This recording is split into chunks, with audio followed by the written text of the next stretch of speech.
শান্তি 20 এপ্ৰিল 2020 সাকাৰ মুৰলী।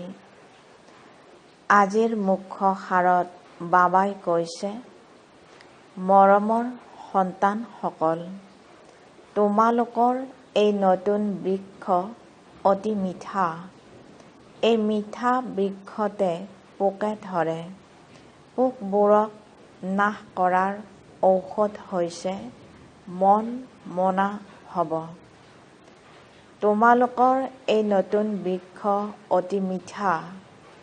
এই মিঠা বৃক্ষতে পোকে ধৰে। পোকবোৰক নাশ কৰাৰ ঔষধ হৈছে মন মনা হ'ব। আজিৰ প্ৰশ্ন, সন্মান সহকাৰে উত্তীৰ্ণ হোৱা বিদ্যাৰ্থীৰ লক্ষণ কি হ'ব? উত্তৰত বাবাই কৈছে, তেওঁ কেৱল এটা বিষয়তে নহয়, কিন্তু সকলোবোৰ বিষয়ত পূৰা মনোযোগ দিব। স্থূল সেৱাৰো ছাবজেক্টটি বৰ ভাল, বহুতে সুখ পায়। ইয়াৰ দ্বাৰাও নম্বৰ জমা হয়। কিন্তু তাৰ লগতে জ্ঞানৰো প্ৰয়োজন আৰু চলনো ভাল হ'ব লাগে। দৈবী গুণৰ ওপৰত ভালকৈ মনোযোগ দিয়া উচিত। জ্ঞান যোগত সম্পূৰ্ণ হ'লেহে সন্মান সহকাৰে উত্তীৰ্ণ হ'ব পাৰিবা। গীত, তেওঁ আমাৰ পৰা বিচ্ছিন্ন নহ'ব। ওম শান্তি। সন্তানসকলে কি শুনিলা? সন্তানসকলৰ অন্তৰ কাৰ সৈতে যুক্ত হৈ আছে? গাইডৰ অৰ্থাৎ পথ প্ৰদৰ্শকৰ সৈতে। গাইডে কি কি দেখুৱায়? স্বৰ্গলৈ যোৱাৰ গেট দেখুৱাই দিয়ে। সন্তানসকলক নামো দিছে স্বৰ্গৰ দ্বাৰ। স্বৰ্গৰ দ্বাৰ কেতিয়া খোলে? এতিয়াতো নৰক নহয় জানো? স্বৰ্গৰ দ্বাৰ কোনে খোলে আৰু কেতিয়া? এইবোৰ তোমালোক সন্তানসকলেহে জানা। তোমালোক সদায় আনন্দিত হৈ থাকা। স্বৰ্গলৈ যোৱাৰ ৰাস্তা তোমালোকে জানা। মেলা প্ৰদৰ্শনীৰ দ্বাৰা তোমালোকে এয়া দেখুৱাই দিয়া যে মনুষ্যই কেনেকৈ স্বৰ্গৰ দ্বাৰলৈ যাব পাৰে। তোমালোকে বহুত চিত্ৰ অংকন কৰিছা। পিতাই সোধে, এই সকলো চিত্ৰৰ ভিতৰত কোনখন এনেকুৱা চিত্ৰ আছে যাৰ দ্বাৰা আমি যিকোনো ব্যক্তিকে বুজাব পাৰোঁ যে এয়া হৈছে স্বৰ্গলৈ যোৱাৰ দ্বাৰ? গোলক অৰ্থাৎ সৃষ্টি চক্ৰৰ চিত্ৰত স্বৰ্গলৈ যোৱাৰ গেট সিদ্ধ হয়, এয়াই শুদ্ধ। ওপৰত সেইফালে নৰকৰ গেট, এইফালে স্বৰ্গৰ গেট, একেবাৰে স্পষ্ট। ইয়াৰ পৰা সকলো আত্মা শান্তি ধামলৈ যায়, আকৌ স্বৰ্গলৈ আহে। এয়া হৈছে গেট। গোটেই চক্ৰকো গেট বুলি কোৱা নহ'ব। ওপৰত য'ত সংগম দেখুওৱা হৈছে, সেয়া হৈছে সম্পূৰ্ণ গেট, য'ৰ পৰা আত্মাসকল ওলাই যায়, আকৌ নতুন সৃষ্টিলৈ আহে। বাকী সকলো শান্তি ধামত থাকে। কাৰ চিনেৰে দেখুৱায় এইখন নৰক, সেইখন স্বৰ্গ? অতি সুন্দৰকৈ বুজাব পৰা এইখনেই সকলোতকৈ ভাল চিত্ৰ। একেবাৰে স্পষ্ট। স্বৰ্গৰ দ্বাৰ। এয়া বুদ্ধিৰে বুজিবলগীয়া কথা নহয় জানো? অনেক ধৰ্মৰ বিনাশ আৰু এক ধৰ্মৰ প্ৰতিষ্ঠা হৈ আছে। তোমালোকে জানা যে আমি সুখ ধামলৈ যাম, বাকী সকলো শান্তি ধামলৈ গুচি যাব। গেটটো একেবাৰে স্পষ্ট। এই গোলকহে হৈছে মুখ্য চিত্ৰ। ইয়াত নৰকৰ দ্বাৰ, স্বৰ্গৰ দ্বাৰ একেবাৰে স্পষ্ট হৈ আছে। স্বৰ্গৰ দ্বাৰলৈ যিসকল কল্পৰ আগতে গৈছিল সেইসকলেই যাব, বাকী সকলো শান্তিৰ দ্বাৰলৈ গুচি যাব। নৰকৰ দ্বাৰ বন্ধ হৈ শান্তি আৰু সুখৰ দ্বাৰ খোলে। এইখনেই হৈছে সকলোতকৈ ফাৰ্ষ্ট ক্লাছ চিত্ৰ। বাবাই সদায় কয়, ত্ৰিমূৰ্তি, দুটা গোলক আৰু এই চক্ৰ হৈছে ফাৰ্ষ্ট ক্লাছ চিত্ৰ। যিয়েই আহে তেওঁলোকক প্ৰথমে এই চিত্ৰত দেখুৱাব যে এয়া স্বৰ্গলৈ যোৱাৰ দ্বাৰ হয়, এয়া নৰক, এয়া স্বৰ্গ। এতিয়া নৰকৰ বিনাশ হয়, মুক্তিৰ গেট খোলে। এই সময়ত আমি স্বৰ্গলৈ যাম, বাকী সকলো শান্তি ধামলৈ যাব। কিমান সহজ। স্বৰ্গৰ দ্বাৰলৈ সকলোৱেতো নাযাব। তাততো এই দেৱী দেৱতা সকলৰে ৰাজ্য আছিল। তোমালোকৰ বুদ্ধিত আছে যে আমি এতিয়া স্বৰ্গৰ দ্বাৰলৈ যাবৰ কাৰণে যোগ্য হৈছোঁ। যিমানে লিখা পঢ়া কৰিবা, নবাব হবা, কান্দিলে মাগিলে নষ্ট হবা। এই গোলকৰ চিত্ৰই সকলোতকৈ ভাল বুদ্ধিৰে বুজিব পাৰে। এবাৰ চিত্ৰ দেখাৰ পাছত বুদ্ধিৰে কাম লোৱা হয়। তোমালোক সন্তানসকলৰ গোটেই দিন এইটো চিন্তন চলা উচিত যে কোনখন মুখ্য চিত্ৰ হ'ব, যাৰ ওপৰত আমি ভালদৰে বুজাব পাৰিম।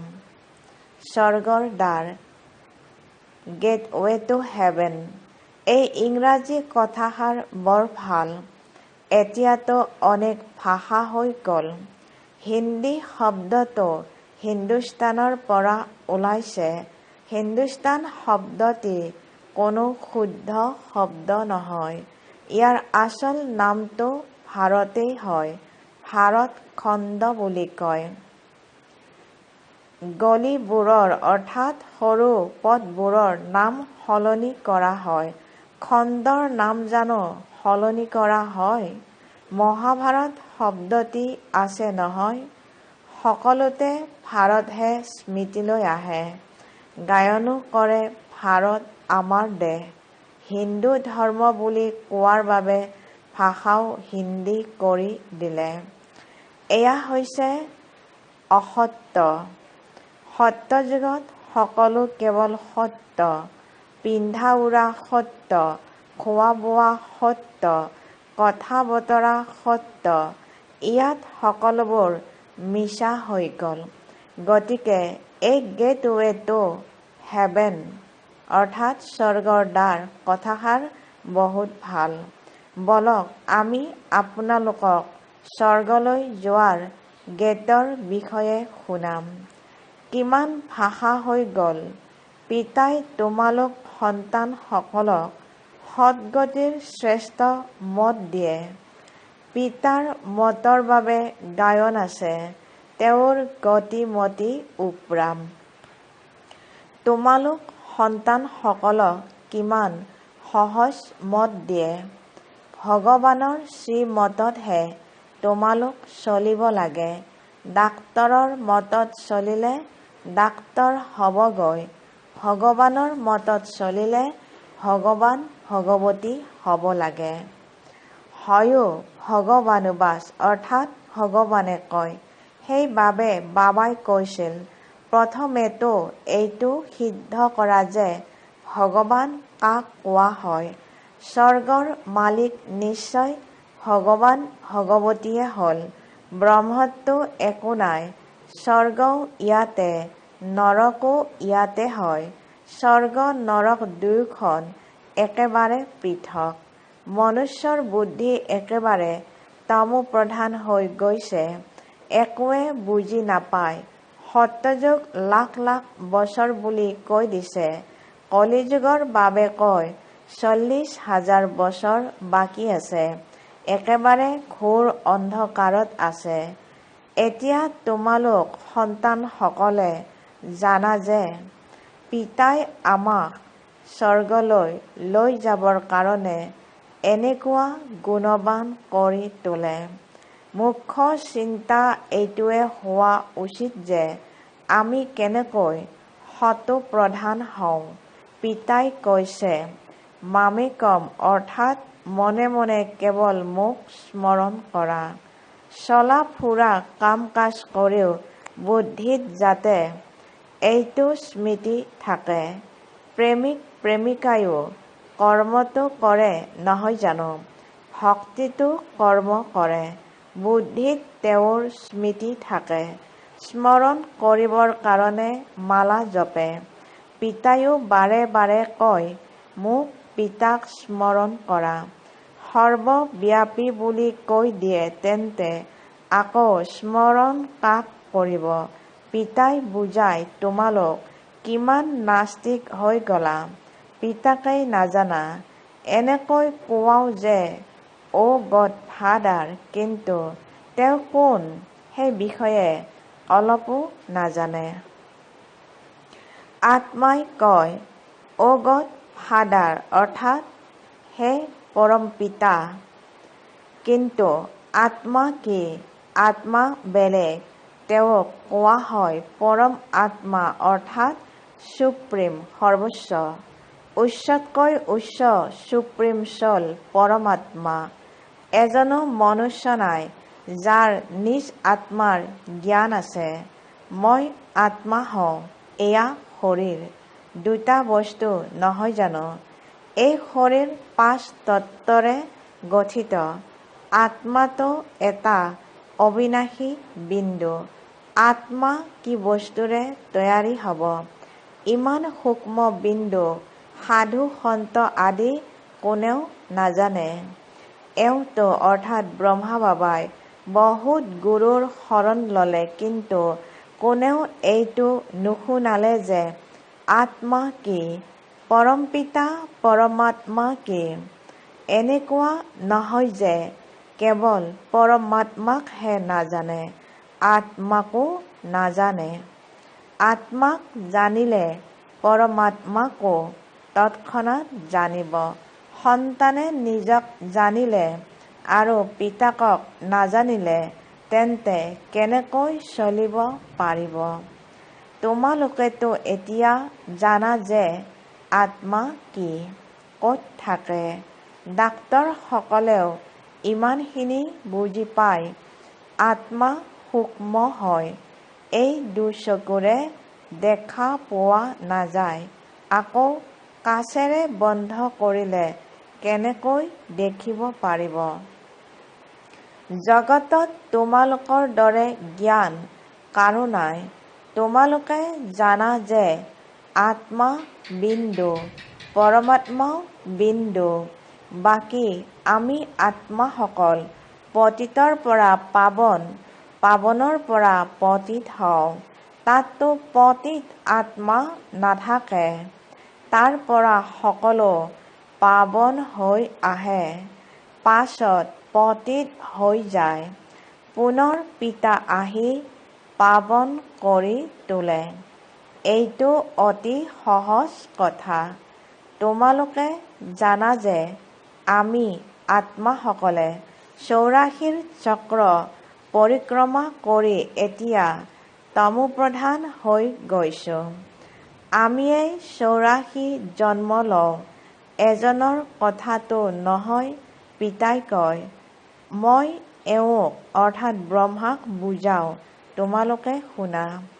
মই এওঁৰ শৰীৰত প্ৰৱেশ কৰিছো, এওঁক শুনাওঁ, তোমালোকেও শুনি লোৱা। এইখন হৈছে ৰথ। গতিকে বাবাই বুজাইছে, নাম ৰখা উচিত স্বৰ্গৰ দ্বাৰ। কিন্তু এই ক্ষেত্ৰতো বুজাবলগীয়া হয় যে সত্য যুগত যি দেৱী দেৱতা ধৰ্ম আছিল সেইটো এতিয়া প্ৰায় লোপ হৈ গৈছে। কোনেও নাজানে। খ্ৰীষ্টানসকলো প্ৰথমে শতপ্ৰধান আছিল, আকৌ পুনৰ জন্ম লৈ লৈ তমোপ্ৰধান হয়। বৃক্ষও নিশ্চয় পুৰণি হয়। এয়া বিভিন্ন ধৰ্মৰ বৃক্ষ। বৃক্ষৰ হিচাপত বাকী সকলোবোৰ ধৰ্মৰ লোক পাছত আহে। এইখন ড্ৰামা পূৰ্ব নিৰ্ধাৰিত। এনেকুৱা নহয় যে কাৰোবাৰ সত্যযুগলৈ অহাৰ পাল পৰিব। নহয়, এয়াতো অনাদি খেল ৰচি থোৱা আছে। সত্যযুগত এটাই আদি সনাতন প্ৰাচীন দেৱী দেৱতা ধৰ্ম আছিল। এতিয়া তোমালোক সন্তানসকলৰ বুদ্ধিত আছে যে আমি স্বৰ্গলৈ গৈ আছো।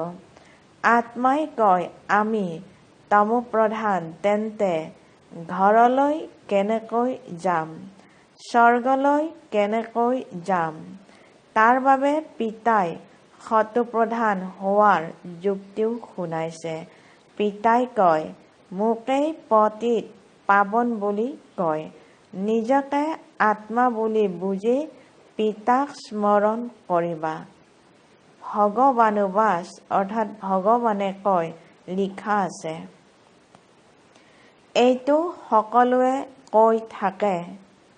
ক্ৰাইষ্টৰ অৰ্থাৎ যীশুখ্ৰীষ্টৰ ইমান বছৰ আগতে ভাৰত হেভেন আছিল, কিন্তু কেনেকৈ হ'ল আকৌ কলৈ গ'ল এয়া কোনেও নাজানে। তোমালোকেতো যথাৰীতি জানা। আগতে জানো এই কথাবোৰ জানিছিলা? জগতত এইটো কোনেও নাজানে যে আত্মাহে ভাল বা বেয়া হয়। সকলো আত্মাই সন্তান হয়, পিতাক স্মৰণ কৰে। পিতা সকলোৰে প্ৰেমিক, বাকী সকলো প্ৰেমিকা। এতিয়া তোমালোক সন্তানসকলে জানা যে সেই প্ৰেমিকৰ আগমন হৈছে। অতি মৰমৰ প্ৰেমিক। নহ'লেনো তেওঁক সকলোৱে কিয় স্মৰণ কৰে? এনেকুৱা কোনো মনুষ্য নাই যাৰ মুখত পৰমাত্মাৰ নাম উচ্চাৰিত নহয়, কেৱল নাজানে। তোমালোকে জানা যে আত্মা অশৰীৰী হয়। আত্মা সকলৰো পূজা নহয় জানো? আমি যি পূজ্য আছিলো সেই সকলেই আকৌ নিজৰ আত্মাকে পুজিবলৈ ললো। হ'ব পাৰে আগৰ জন্মত ব্ৰাহ্মণ কুলত জন্ম লৈছা। শ্ৰীনাথক ভোগ আগবঢ়াই পূজাৰী সকলেহে খায়। এয়া সকলো হৈছে ভক্তি মাৰ্গ। তোমালোক সন্তানসকলে বুজাব লাগে। স্বৰ্গৰ দ্বাৰ খোলোতাজন হৈছে পিতা, কিন্তু খুলিব কেনেকৈ? কেনেকৈ বুজাব? ভগৱানুবাচ হয়, গতিকে নিশ্চয় শৰীৰৰ দ্বাৰা কব নহয় জানো? আত্মাইহে শৰীৰৰ দ্বাৰা কয় শুনে। এই বাবাই বিশদভাৱে শুনায়। বীজ আৰু বৃক্ষ। তোমালোক সন্তানসকলে জানা যে এইজোপা নতুন বৃক্ষ। লাহে লাহে আকৌ বৃদ্ধি হয়। তোমালোকৰ এই নতুন বৃক্ষজোপাত বহুত পোকেও ধৰে, কিয়নো এই নতুন বৃক্ষজোপা বৰ মিঠা। মিঠা বৃক্ষতহে পোক আদি কিবা কিবা লাগে, আকৌ ঔষধ দিয়া হয়। পিতায়ো মন মনা ভৱৰ বহুত ভাল ঔষধ দিছে।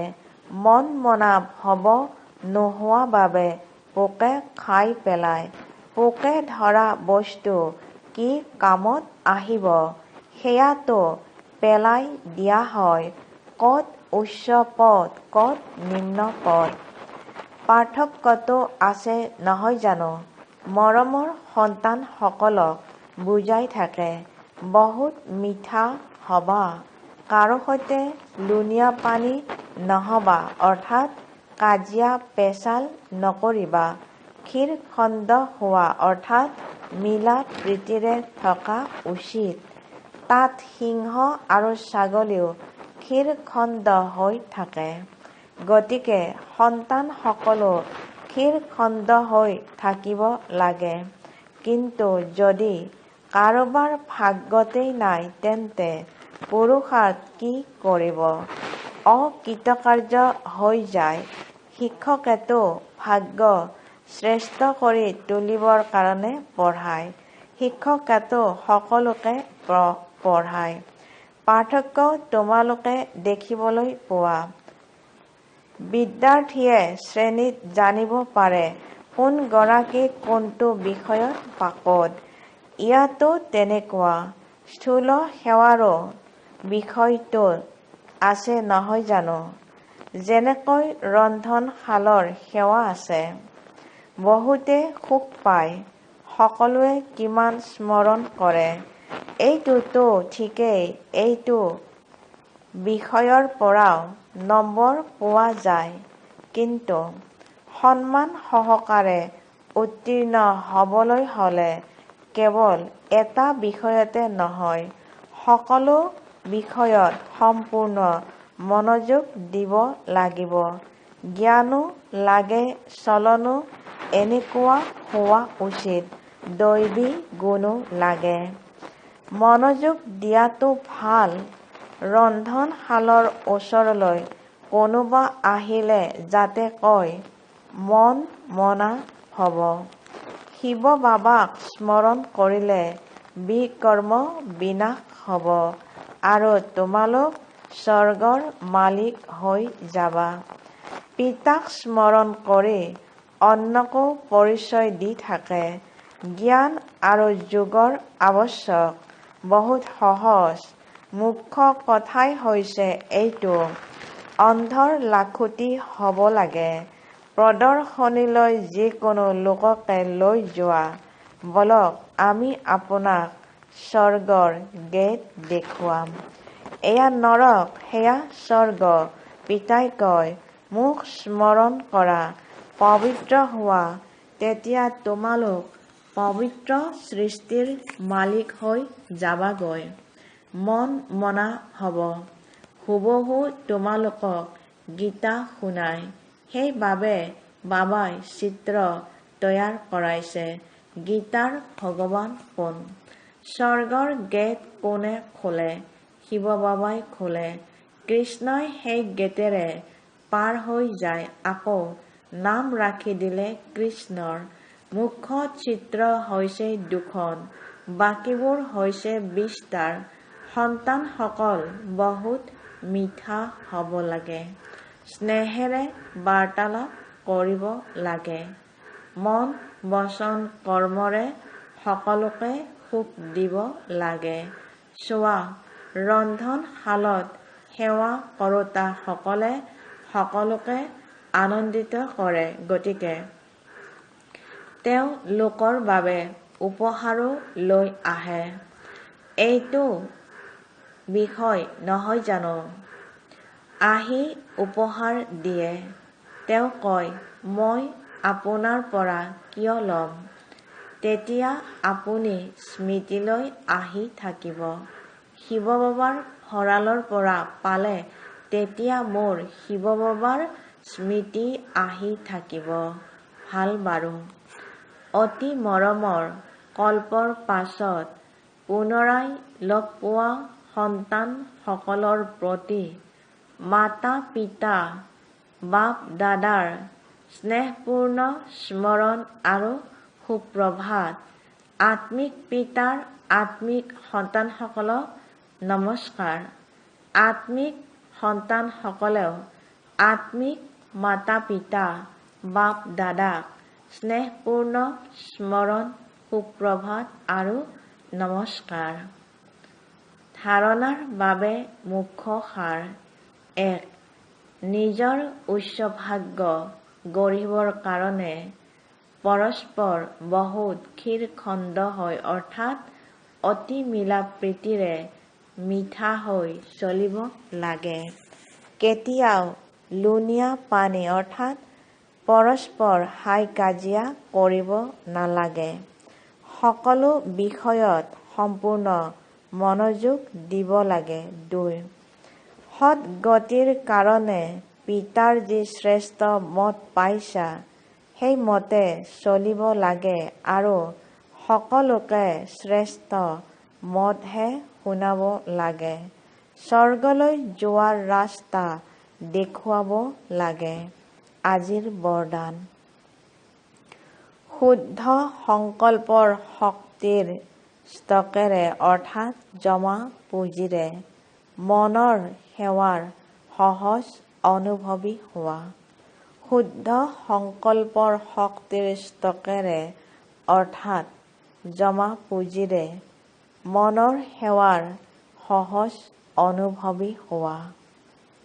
বিস্তাৰত বাবাই কৈছে, অন্তৰ্মুখী হৈ শুদ্ধ সংকল্পৰ শক্তিৰ স্তক জমা কৰা। এই শুদ্ধ সংকল্পৰ শক্তিয়ে সহজে নিজৰ ব্যৰ্থ সংকল্পক সমাপ্ত কৰি দিব আৰু আনকো শুভ ভাৱনা, শুভ কামনাৰ স্বৰূপেৰে পৰিৱৰ্তন কৰিব পাৰিবা। শুদ্ধ সংকল্পৰ স্তক জমা কৰিবৰ বাবে মুৰুলীৰ প্ৰতিটো পইণ্ট অৰ্থাৎ মূল কথা শুনাৰ লগতে শক্তিৰ ৰূপত প্ৰত্যেক সময়তে কাৰ্যত ব্যৱহাৰ কৰা।